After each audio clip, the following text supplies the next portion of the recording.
कि हम जो है 10 तारीख से लेकर 12 तारीख तक राम मंदिर मुद्दे पर पूरे देश में प्रेस कॉन्फ्रेंसेस कर रहे हैं, जिसमें हमारे तमाम बड़े नेता और स्पोक्स पर्सन हर शहर, हर राज्य में जाकर राम मंदिर चंदा चोरी पर प्रेस कॉन्फ्रेंस कर रहे हैं और तमाम मीडिया बंधुओं के माध्यम से 140 करोड़ की जनता की आवाज़ जो है पहुंचाना चाहते हैं कि वो इस देश में जो भगवान राम का देश है, जो कि देवों की भूमि माना जाता है, उस देश में किस तरह से भगवान राम की घर के अंदर चोरी हुई और चोरी भी की गई तो उसके चौकीदार के द्वारा। जैसा कि आपको ज्ञात होगा कि 2024 में राम मंदिर का भव्य उद्घाटन समारोह किया गया था और उसमें तमाम जो है जगह मोदी जी का चेहरा चमक रहा था। आरएसएस जो है पूरी तरह से हावी थी और उन्होंने एक देश के कार्यक्रम को, जो कि सुप्रीम कोर्ट की इजाज़त से मंदिर बनाने की इजाज़त मिली थी, उसको पूरी तरह से अपना निजी प्रोग्राम और पॉलिटिकल इवेंट में उसको तब्दील कर दिया।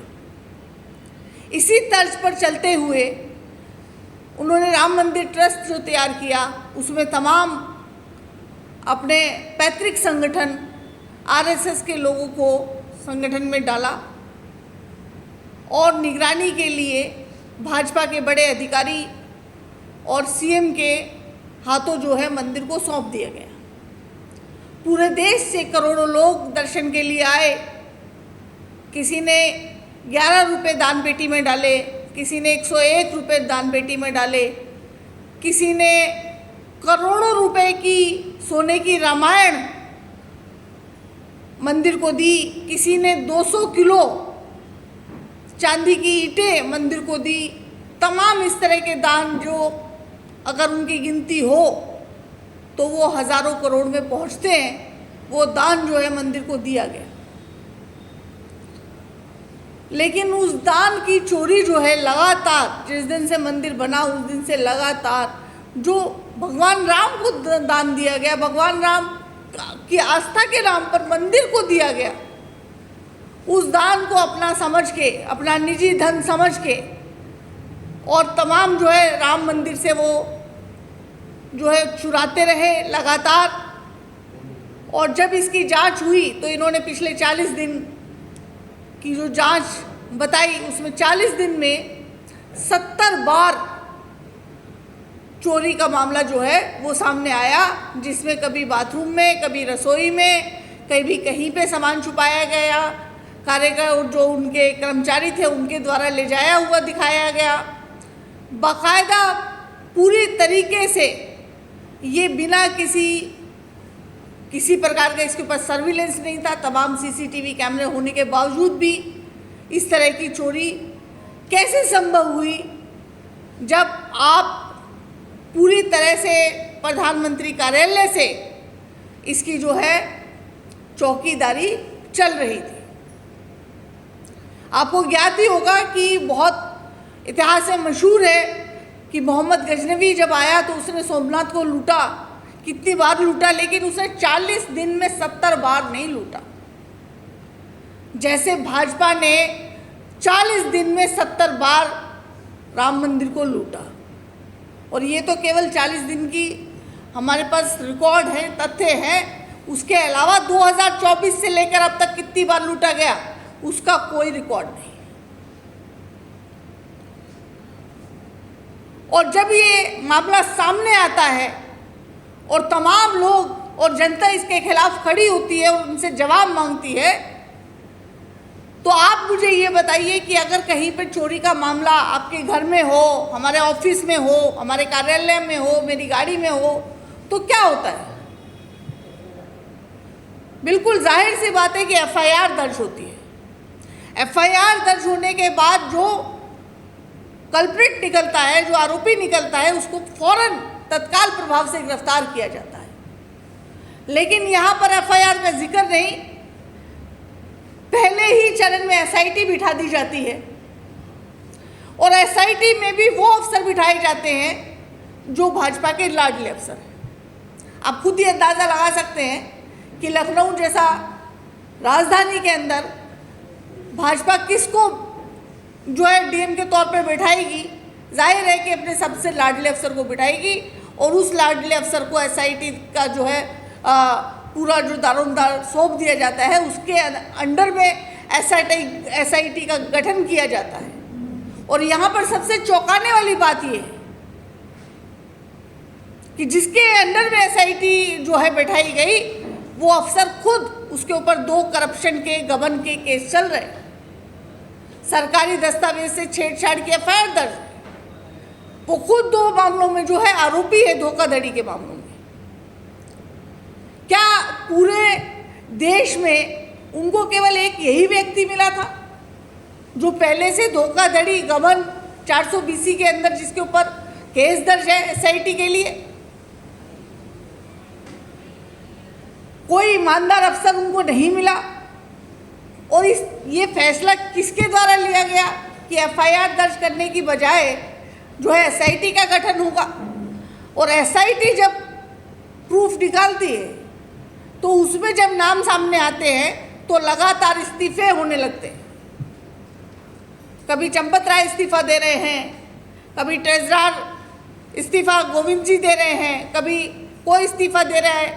क्या ये आपको क्या लगता है, कानूनी तौर पर ये कहीं से तर्कसंगत लगता है कि जहाँ पे आरोप तय होता है वहाँ गिरफ्तारी होनी चाहिए, वहाँ इस्तीफे कैसे होने लगे? क्या कोई ये घर का मामला है या कोई किसी प्रकार का कोई खेल चल रहा है कि जब आरोप तय हो गए, आरोप जो सबूत निकल आए, सीसीटीवी कैमरे के प्रूफ है, उसके बाद जो है आप इस्तीफे दे रहे हैं, गिरफ्तार नहीं कर रहे? और सबसे अगर गिरफ्तारी हो रही है तो उन लोगों की हो रही है जो सबसे निम्न पंक्ति के लोग हैं, जिनका चोरी में कोई हाथ भी होगा तो कोई 1% 2%, और वो ऊपर वालों की मर्जी के बगैर नहीं हो सकता। तो यहाँ पे बिल्कुल छोटे कीट पतंगों को पकड़कर इस चीज़ को सुलटाने की कोशिश की जा रही है, जहाँ पर जो बड़ी मछलियाँ हैं, बल्कि मैं तो कहूँगी कि बड़े मगरमच्छ जो हैं, उनको क्यों बचाया जा रहा है, उनको कौन बचा रहा है? एसआईटी की रिपोर्ट को सार्वजनिक क्यों नहीं किया जा रहा है? मैं इसमें एक किस्सा जोड़ना चाहती हूँ। शायद आप लोग मुझसे ज़्यादा प्रबुद्ध और बुद्धिजीवी हैं, आप लोगों को तो पता होगा